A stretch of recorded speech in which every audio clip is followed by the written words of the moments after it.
And we're back, like we never left, in the studio. Welcome to the Confessions of a Not So Dangerous Mind podcast. I'd like to thank you all for spending some of your Sunday evening here with me in New York. But once again, we're going to skip past all that promotional jazz and get right to the guts of the episode.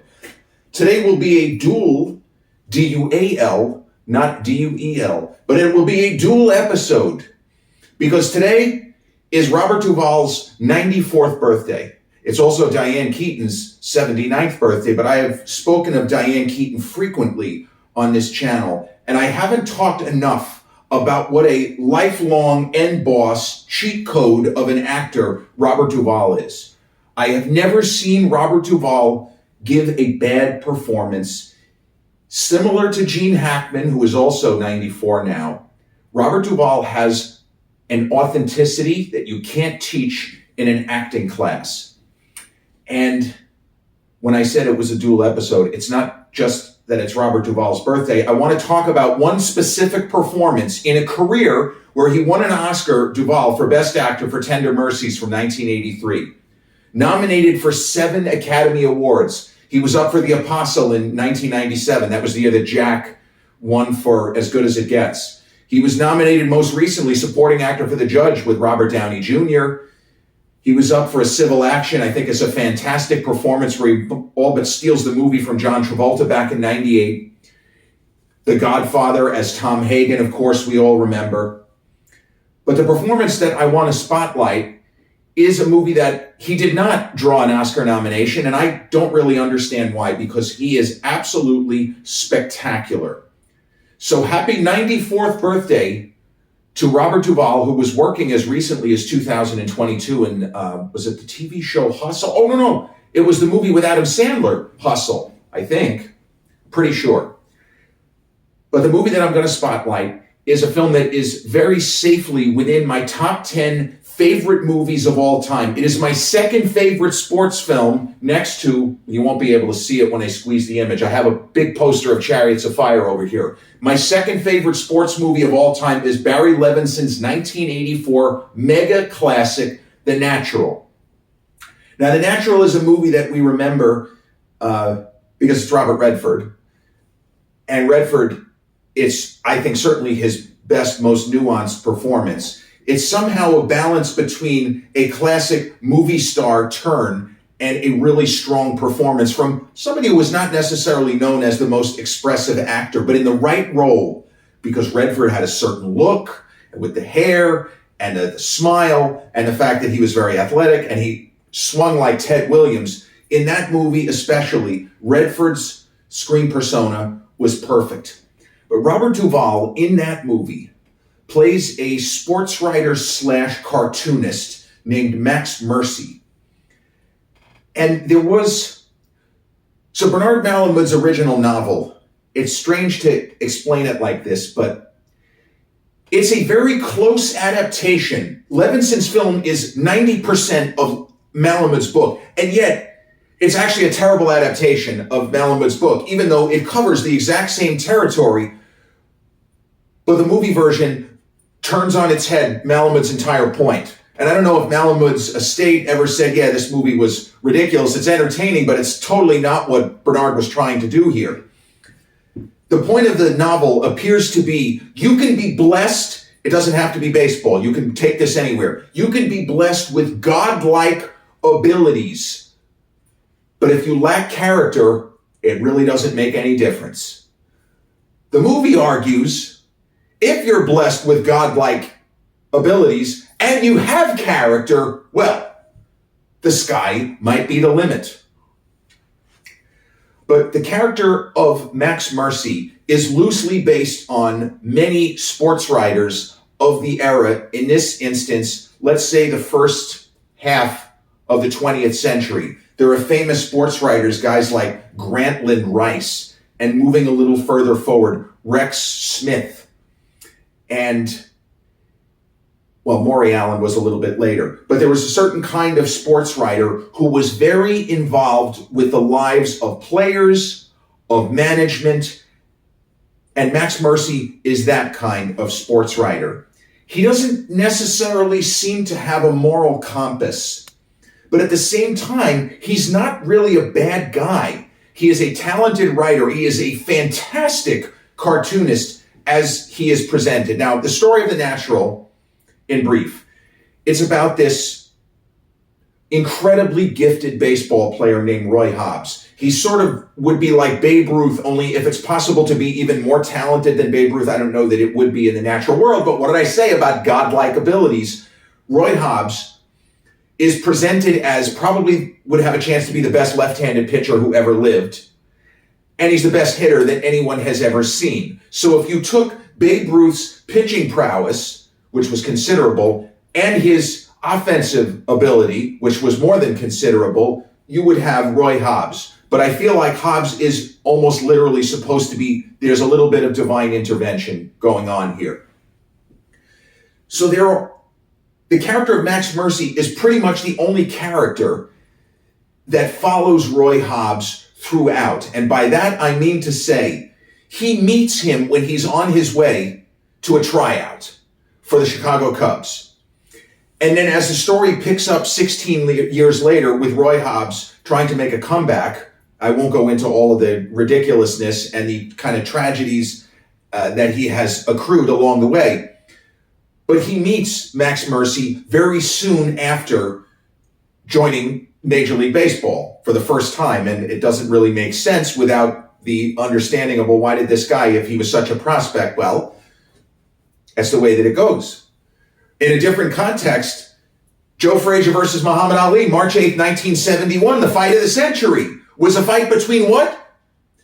Was a fight between the world heavyweight champion and the undefeated former world heavyweight champion. Well, how could somebody be an undefeated former world heavyweight champion? Well, there's a story behind it. Well, there's a story behind why Roy Hobbs has a 16-year gap between when he first meets Robert Duvall's Max Mercy and Robert Redford, although obviously he didn't look 18. He was in his early to mid-40s when these scenes were shot, but we kind of go along with it.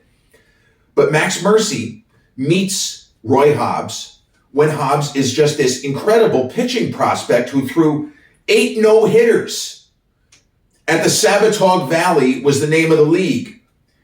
And Max Mercy is riding the same train as Roy Hobbs, who had a girl that he left at home. Didn't realize that the two of them apparently have had sexual relations, which will play out later on in the movie, but we don't know this at this time. Roy Hobbs is just a kid going for a tryout. He's going to Chicago. And he meets another character inspired by Babe Ruth, Joe Don Baker's Walter Wambold, or the Whammer.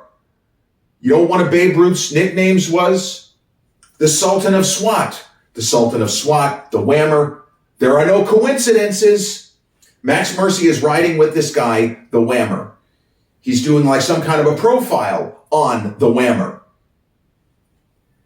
So Max Mercy meets this kid, Roy Hobbs, who is traveling with a guy named Bud Simpson. Bud Simpson is like his handler, and he's the one who's taking him. And Bud Simpson and Max Mercy actually know each other.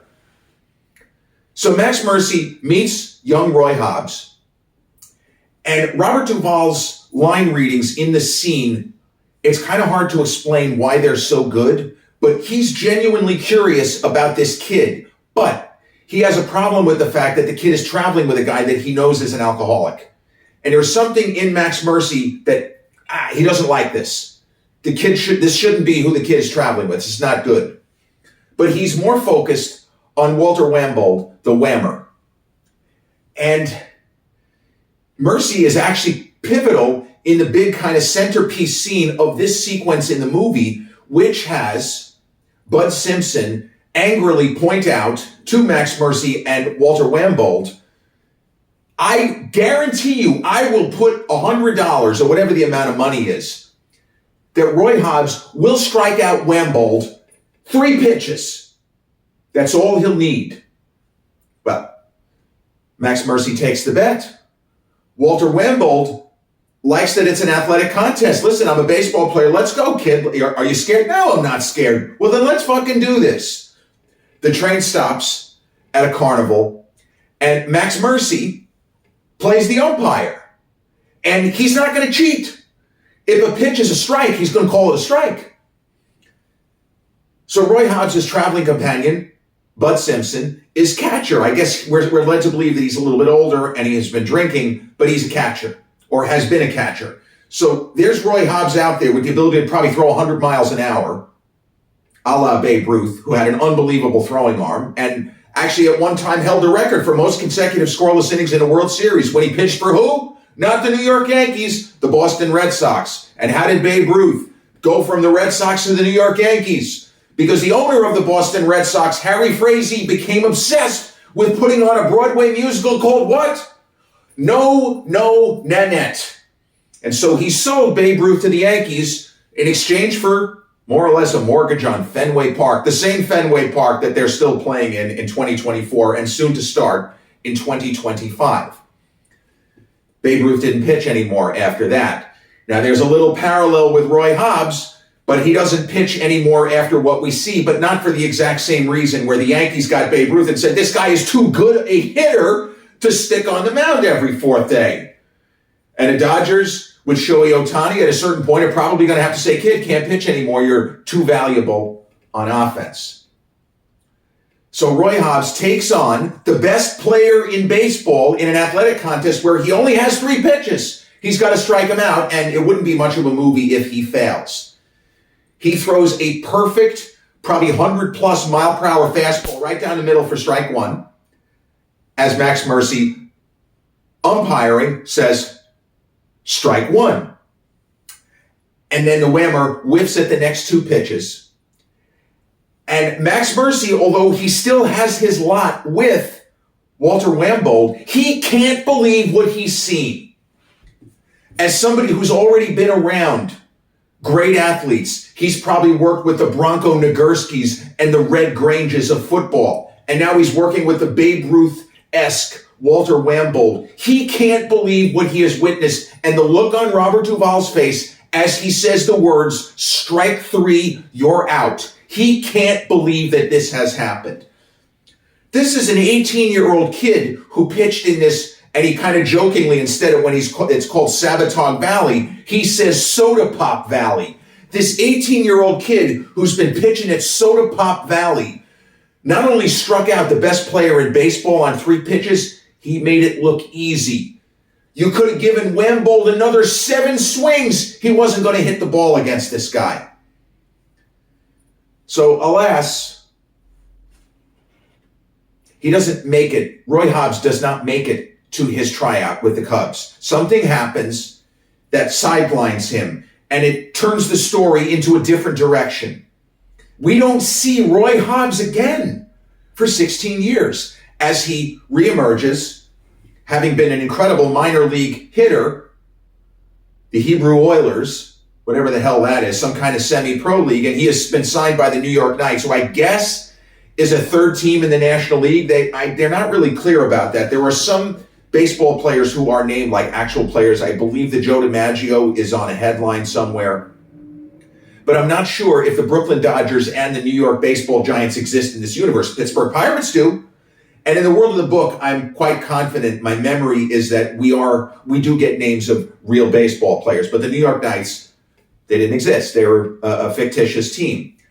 So Roy Hobbs comes to the New York Knights, and Max Mercy is a local sports writer in New York at this point as we pick this up. And Roy Hobbs, basically out of nowhere, starts to hit well for the New York Knights. And Max Mercy knows that he knows this guy. But it's 1939-ish, maybe 37, we're not sure. And he doesn't have social media, he doesn't have a phone, he can't Google. He can't really even look at newspaper columns of back when, because he doesn't know. He knows this guy.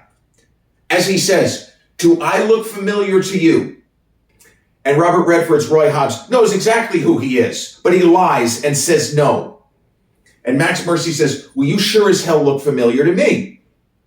I know you. I know that I know you. I have a great memory and it's going to come to me. And he kind of laughs, but for all of the kind of light moments, Max Mercy takes this job very seriously. The high points, the positive spreading the word of sports to as many people as possible, making people want to watch sports, to go out to the ballpark. There's radio, there's no TV. He's the best friend of the owners in general, sometimes in particular, because he just wants to make the sport more entertaining to watch. If I can tell a great story, if I can draw a great cartoon that will bring more people to the park, I'm all for it. So Robert Redford's Roy Hobbs, maybe he doesn't know how clever Max Mercy is, because he does seem like a bit of an intellectual lightweight. But as Roy Hobbs begins to play and crush and show the kind of natural talent that, well, we only saw him as a pitcher, but the kind of ability that is generational. This is Aaron Judge, but better. This is Ohtani, but better. This is Babe Ruth, but better when he's right.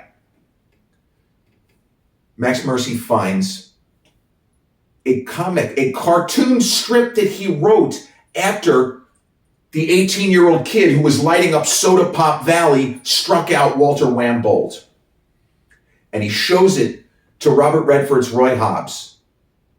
And he's not angry. He's not antagonistic. He's not saying to him, Hobbs, I know that you knew who I was, and it bothers me that you didn't immediately agree. No, he just shows him the cartoon that he drew all those years ago and says, this will make a great story.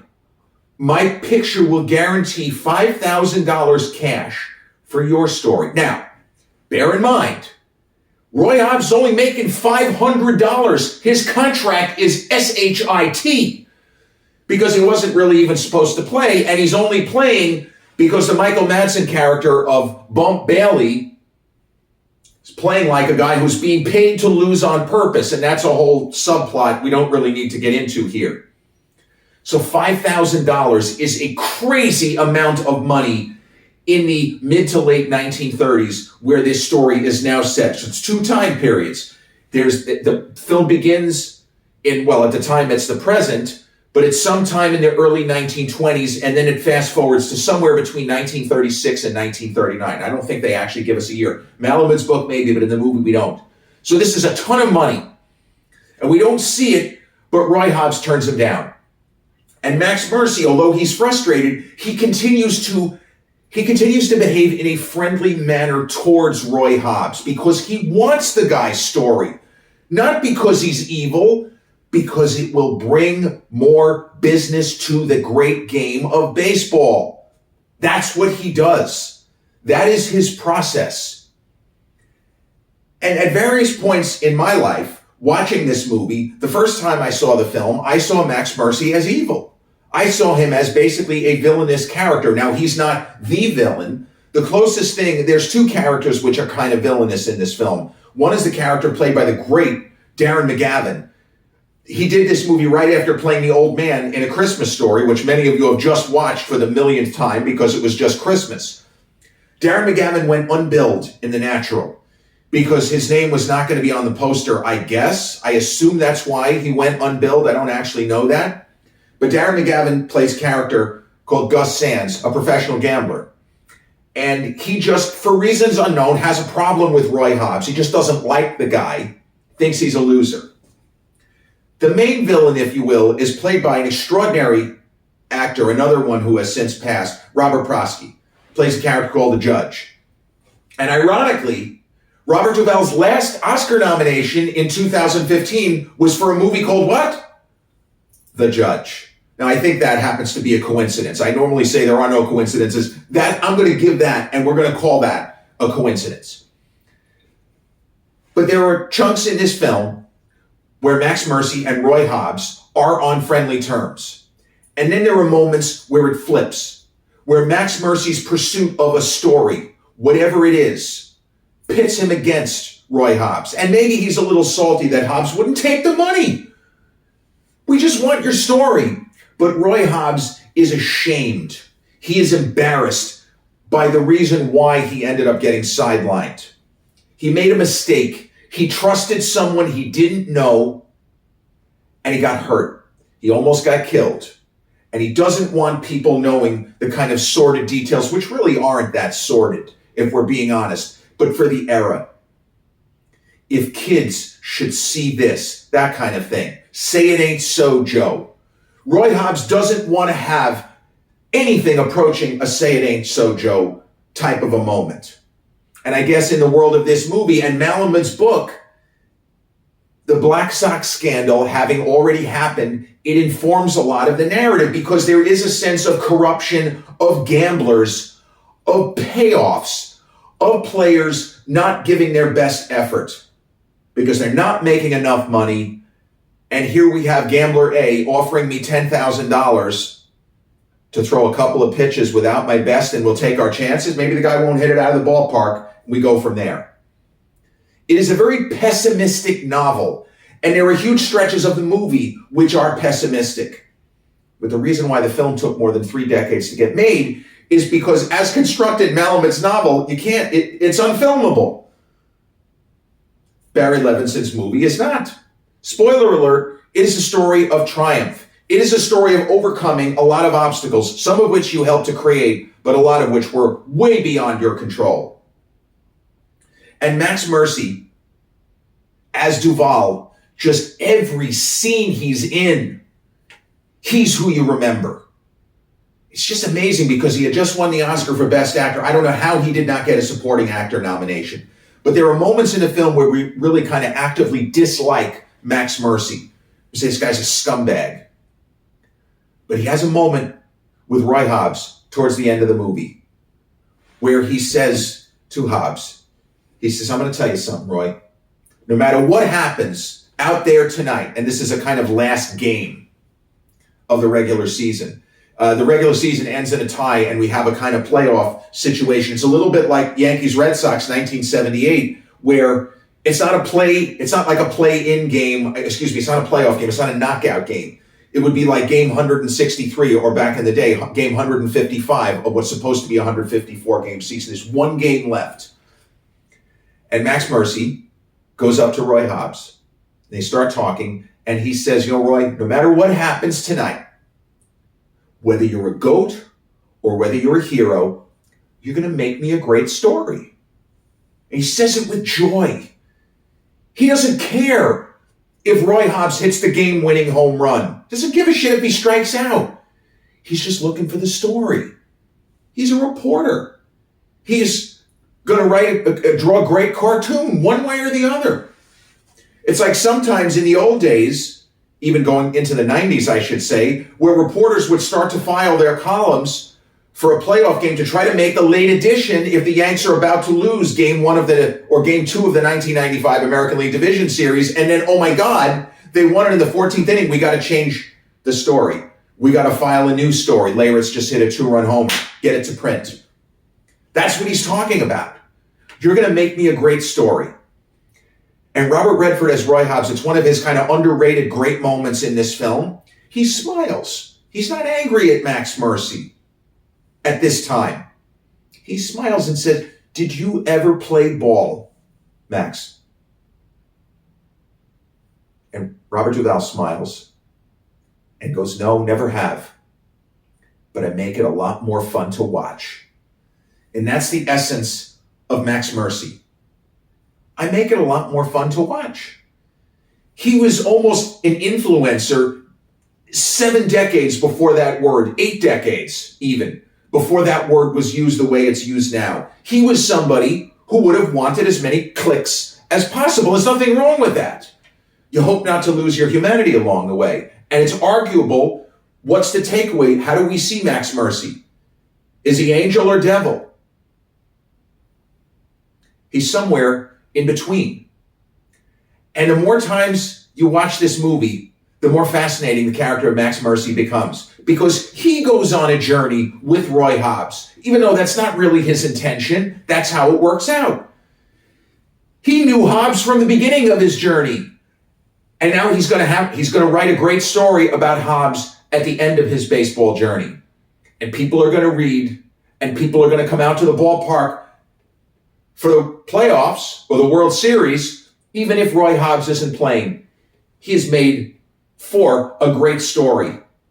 And people will always talk about Roy Hobbs, even though he didn't have the career that he could have. Many will still say, there goes Roy Hobbs. the best there ever was in this game. Now, Robert Duvall may not have the kind of name recognition when people talk greatest living actors. Some will say, Bobby D, Mr. De Niro. More might say Daniel Day-Lewis. Others will say Al Pacino. And many will say it's Gene Hackman. But Robert Duvall, 94 years old today, does not have to take a backseat to any of them. He was fantastic in virtually every role of his career, going all the way back to playing Boo Radley in To Kill a Mockingbird in 1962. Robert Duvall, a lifelong end boss. Happy 94th birthday to a living legend.